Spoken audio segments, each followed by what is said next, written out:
여러분은 대한민국 재계 서열 1위인 삼성을 일군 이병철 회장을 잘 아시겠지만 그 거대한 성공 뒤에 가려진 진짜 주인공 한 명을 더 기억해야 합니다. 만약 누군가 내가 삼성의 진짜 성공 비결이었으며 이병철에게 이용만 당하고 버려졌다고 동네방네 떠들고 다닌다면 여러분은 그 말을 믿으시겠습니까? 술자리 뒷담화가 아니라 책을 통해 아주 구체적으로 죽을 때까지 억울함을 토로한 이 인물은 놀랍게도 삼성의 창업 파트너이자 진짜 물주였습니다. 오늘 이야기의 주인공은 삼성물산의 지분을 이병철 회장보다 훨씬 많이 댔던 효성그룹의 창업주 만우 조홍재 회장의 드라마 같은 일대기입니다.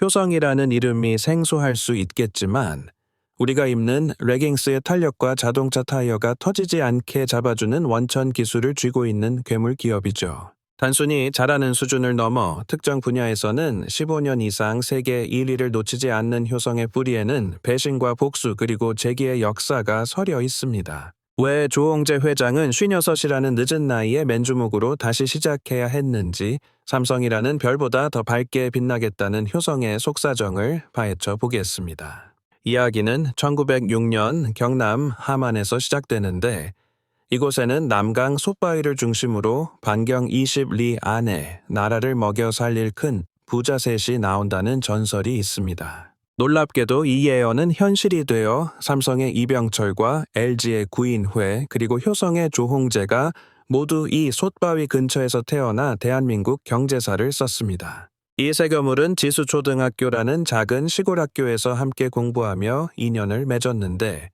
조홍재 회장은 이 재벌 사관학교의 영광스러운 제1회 졸업생이었습니다. 조홍재와 이병철의 인연은 유학 시절로 거슬러 올라가는데 이병철이 일본 유학을 가려다 자금이 막혔을 때 조홍재가 선뜻 돈을 빌려주며 함께 떠났습니다.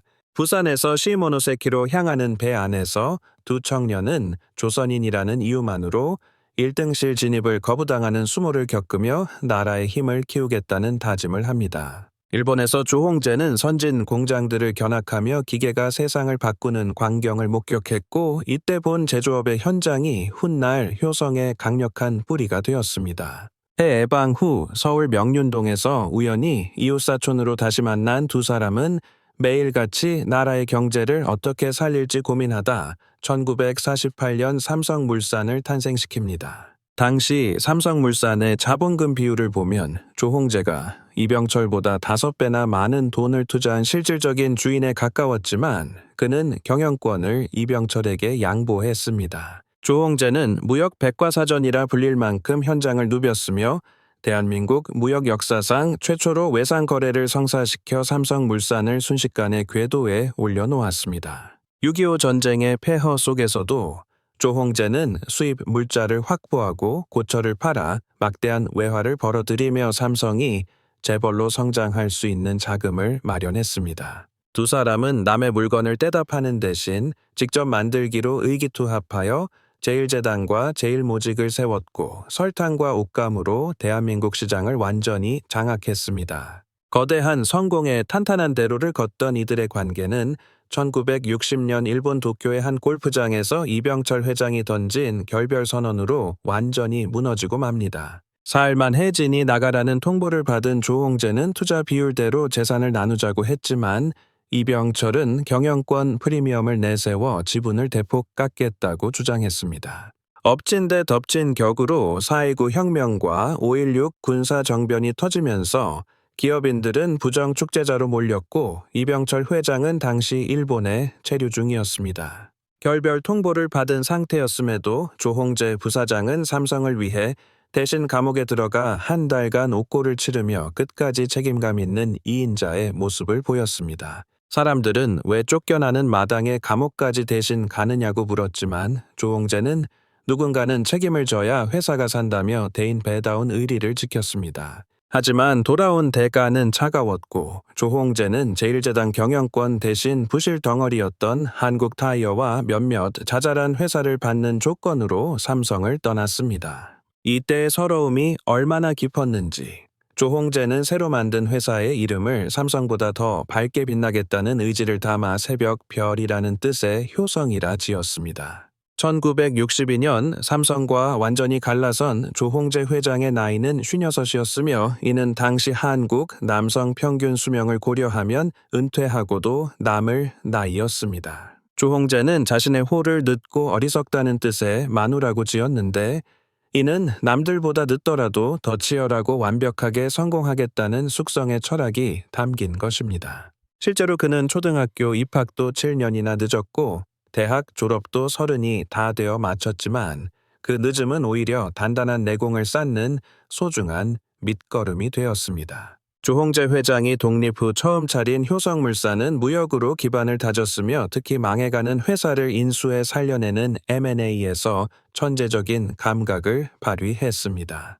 대표적인 사례가 조선제분인데 조홍재는 정부가 혼식장려 운동을 할 것을 미리 예측하고 과감히 인수하여 1년 만에 업계 2위로 올려놓았습니다. 한국타이어 역시 인수 당시 모두가 반대했지만 조홍재는 곧 고속도로가 뚫리고 마이카 시대가 올 것이라는 미래를 내다보고 인수를 밀어붙였습니다. 그의 예언은 적중하여 경부고속도로 개통과 함께 한국타이어는 막대한 현금을 벌어들이는 효성그룹의 가장 든든한 캐시카우로 급부상하게 되었습니다. 조홍재 회장의 독특한 경영 철학 중 하나는 화려한 소비자의 대신 산업의 기초가 되는 소재를 만드는 B2B 사업에 집중하는 것이었습니다. 삼성과 LG가 냉장고나 TV를 팔 때 효성은 나일론에 집중했는데 조홍재는 유행을 타지 않는 산업용 나일론의 무궁무진한 성장성을 꿰뚫어 보았습니다.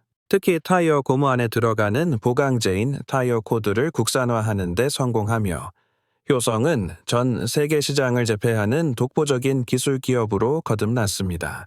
조홍재 회장의 장남이자 기술 덕후였던 조성래 회장이 합류하면서 효성은 연구 개발 중심의 기업으로 변모하여 기술 경쟁력을 더욱 강화했습니다. 조성래는 원래 공대 교수를 꿈꾸던 학자 스타일이었지만 아버지의 부름에 현장에 뛰어들어 직접 설계를 주도하며 효성 TNC의 기틀을 마련했습니다. 여기서 탄생한 전설적인 제품이 바로 섬유의 반도체라 불리는 스판덱스이며 효성은 미국 듀폰의 독점을 깨고 자체 기술로 세계 시장을 점령했습니다.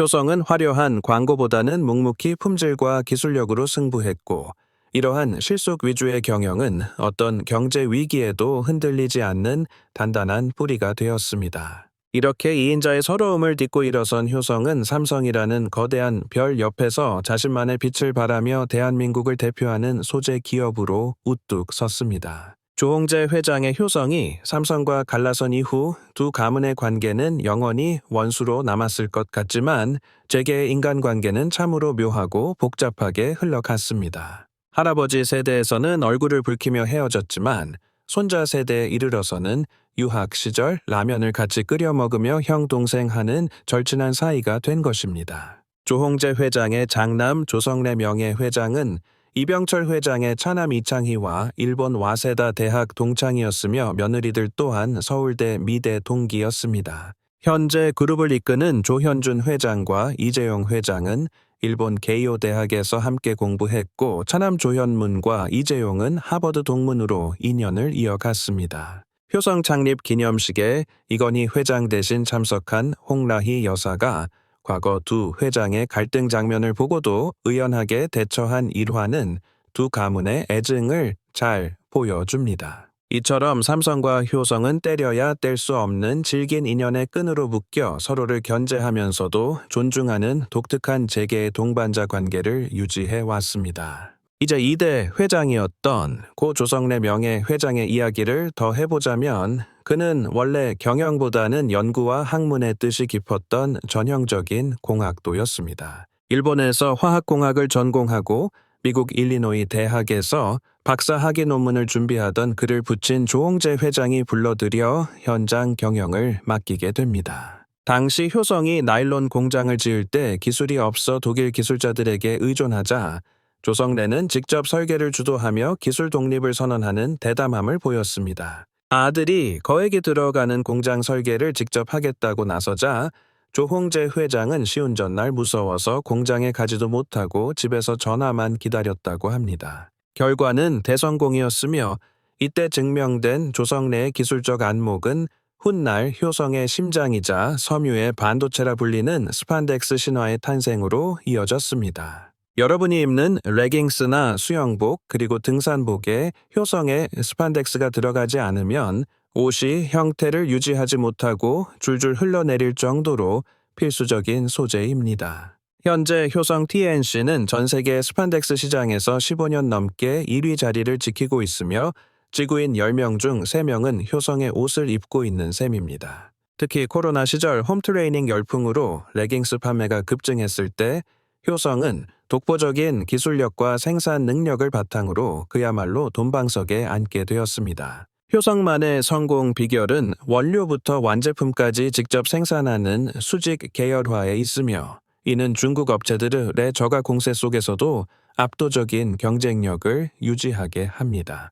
베트남의 거대한 생산 기지를 구축하고 원가 경쟁력까지 확보한 효성은 스판덱스뿐만 아니라 타이어 코드와 에어백 원단에서도 세계 1위를 달리고 있습니다. 화려한 주인공보다는 산업 현장에서 없어서는 안 될, 대체 불가능한 조연의 길을 택한 효성의 전략은 어떤 불황에도 무너지지 않는 기업의 기초가 되었습니다. 하지만 빛이 강하면 그림자도 깊은 법이라 효성 가문에도 형제 간의 갈등이라는 씻을 수 없는 아픈 상처와 커다란 시련이 찾아오게 됩니다. 조성래 회장의 세 아들 중 둘째인 조현문 전 부사장은 하버드 로스쿨 출신의 변호사로 자유로운 영혼을 지닌 독특한 이력의 소유자였습니다. 대학 시절 가수 신해철과 무한궤도 멤버로 활동할 만큼 예술적 기질이 풍부했던 그는 경영 합류 후 형제들과 가치관의 차이로 큰 갈등을 빚기 시작했습니다.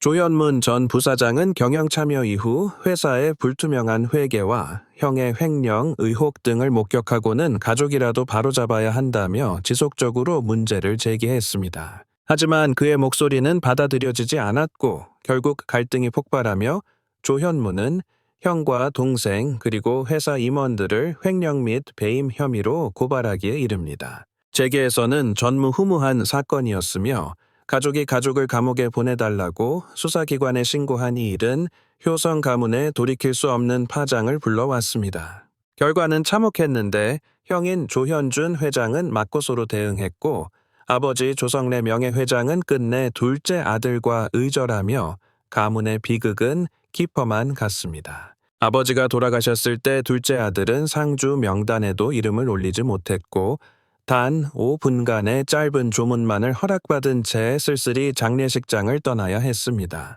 그런데 반전이 있었으니 아버지의 유언장에는 자식에 대한 마지막 부정이 담겨 있었고 법정 상속분보다 더 많은 재산을 둘째에게 챙겨주라는 내용이었습니다. 비록 생전에 화해는 못했지만 아버지의 진심을 확인한 조현문 전 부사장은 상속 재산을 전액 사회에 환원하겠다며 단비재단을 설립하고 효성을 떠났습니다. 뼈아픈 형제의 난을 겪은 효성은 경영 안정화를 위해 2024년 7월 그룹을 인적 분할하며 깔끔한 이별과 각자 도생의 길을 선택하게 됩니다. 장남 조현준 회장은 기존 지주사인 효성을 맡아 스판덱스와 중공업 등 주력 사업을 이끌며 그룹의 정통성을 계승하는 역할을 맡았습니다. 삼남 조현상 부회장은 새로 설립된 HS 효성을 맡아 타이어 코드와 탄소 섬유 등 첨단 소재 분야를 독립적으로 경영하게 되었습니다. 서로의 지분을 정리하고 간섭하지 않기로 한 이 결정은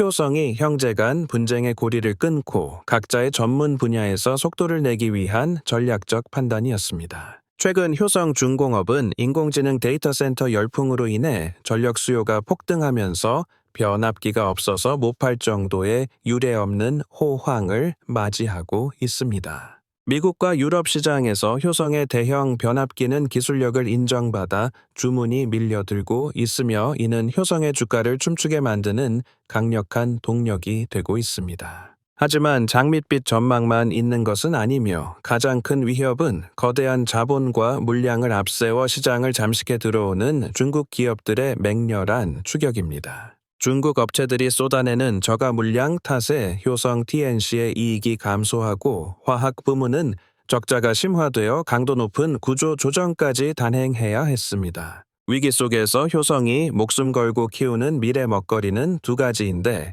그 첫 번째는 친환경 에너지의 핵심인 수소 밸류 체인을 선점하는 것입니다. 효성중공업은 수소 충전소 점유율 1위를 바탕으로 액체 수소 생산부터 유통까지 전 과정을 아우르는 거대한 수소 제국을 꿈꾸고 있습니다. 두 번째 미래 먹거리는 꿈의 신소재라 불리는 탄소 섬유로 강철보다 10배 강하지만 무게는 4분의 1에 불과해 우주 항공 분야의 필수 소재입니다. 일본 기업들이 꽉 잡고 있던 탄소 섬유 시장에서 효성은 독자 기술 개발에 성공하며 맹추격 중이고 이는 효성의 새로운 성장 엔진이 될 것입니다.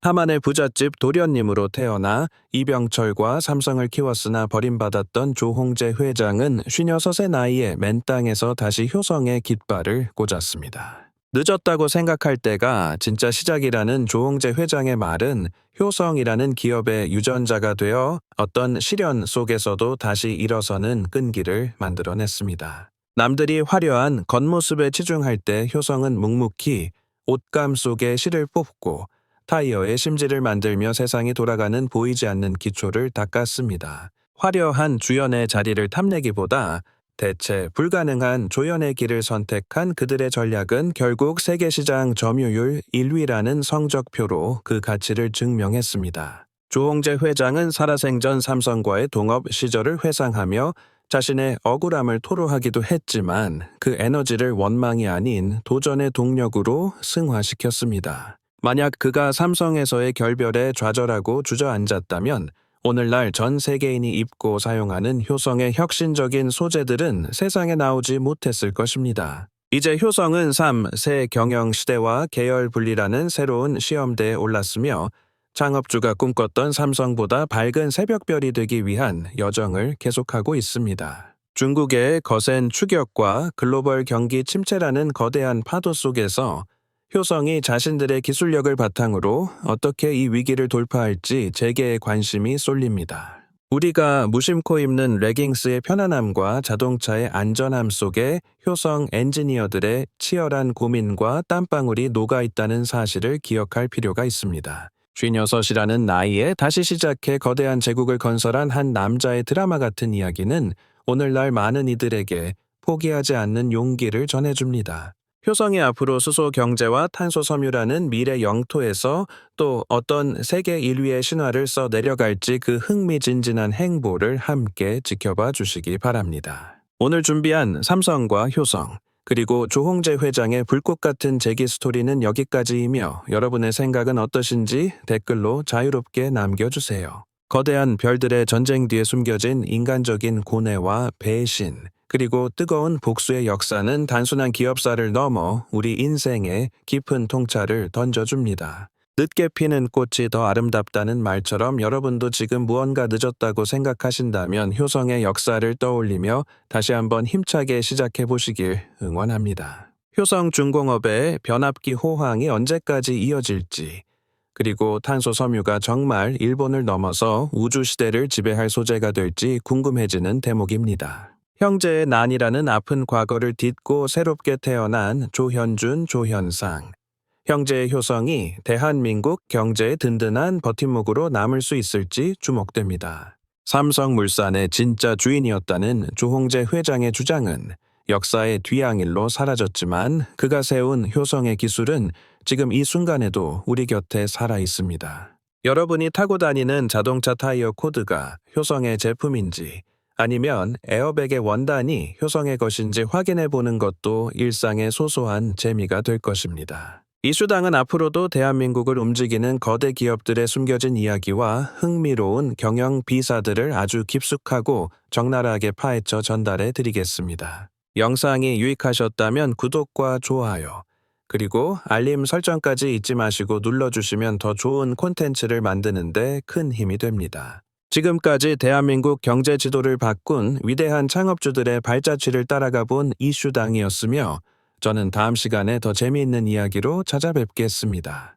조홍재 회장의 삶을 돌아보면 우리 인생에서 진정한 복수란 상대방을 무너뜨리는 것이 아니라 보란듯이 나만의 제국을 세워 성공하는 것임을 깨닫게 됩니다. 삼성이라는 거대한 태양의 그늘을 벗어나 새벽 하늘을 홀로 밝히는 효성이라는 이름은 조홍재 회장이 세상에 던진 가장 강력하고도 우아한 응답이었습니다. 이제는 고인이 된 이병철 회장과 조홍재 회장 두 거인이 남긴 유산은 대한민국 경제 성장의 든든한 두 기둥이 되어 우리 삶 곳곳에 스며들어 있습니다. 훗날 역사가들이 이들의 동업과 결별을 어떻게 평가하든 효성이 일궈낸 원천 기술의 가치는 숫자 그 이상의 의미를 지닌 채 계속해서 발전할 것입니다. 여러분도 오늘 이 이야기를 통해 나이가 장벽이 될 수 없음을, 그리고 정직한 기술과 노력이 배신하지 않는다는 진리를 다시 한번 가슴에 새기셨길 바랍니다.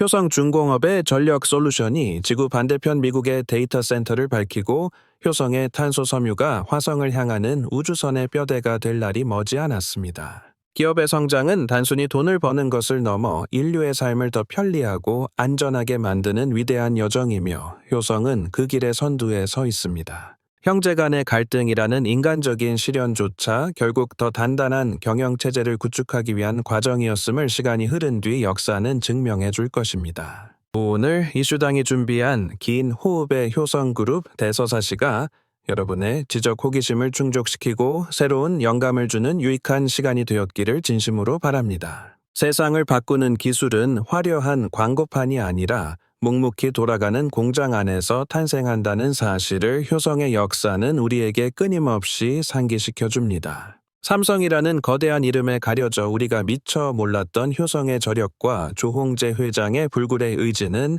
대한민국 기업가 정신의 정수라 할 수 있습니다. 조현준 회장과 조현상 부회장이 이끄는 새로운 효성이 창업주의 정신을 이어받아 다음 세대에는 어떤 놀라운 혁신을 보여줄지 벌써 기대가 됩니다. 시청해주신 여러분 한 분 한 분의 소중한 의견이 이슈당을 더욱 성장하게 하니 궁금한 점이나 다음 주제로 다루고 싶은 기업이 있다면 알려주세요. 복잡한 세상 속에서 본질을 꿰뚫어 보는 힘, 그리고 위기 속에서도 기회를 찾아내는 조홍재 회장의 통찰력을 배우는 뜻깊은 시간이었습니다. 여러분의 인생이라는 무대에서도 스스로가 주인공이자 대체 불가능한 존재가 되어 각자만의 빛나는 새벽별을 띄우시길 이슈당이 응원하겠습니다. 효성의 스판덱스처럼 유연하게 대처하고 탄소 섬유처럼 강인하게 버텨내는 하루가 되시길 바라며 오늘의 긴 여정을 여기서 마무리하도록 하겠습니다.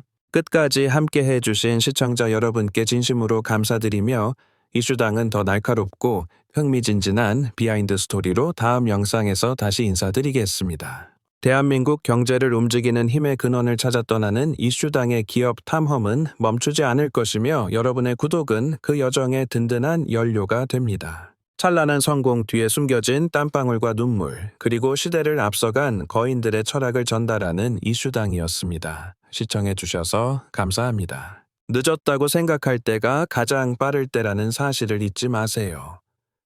여러분의 새로운 시작을 위해 이슈당이 항상 곁에 있겠습니다. 감사합니다.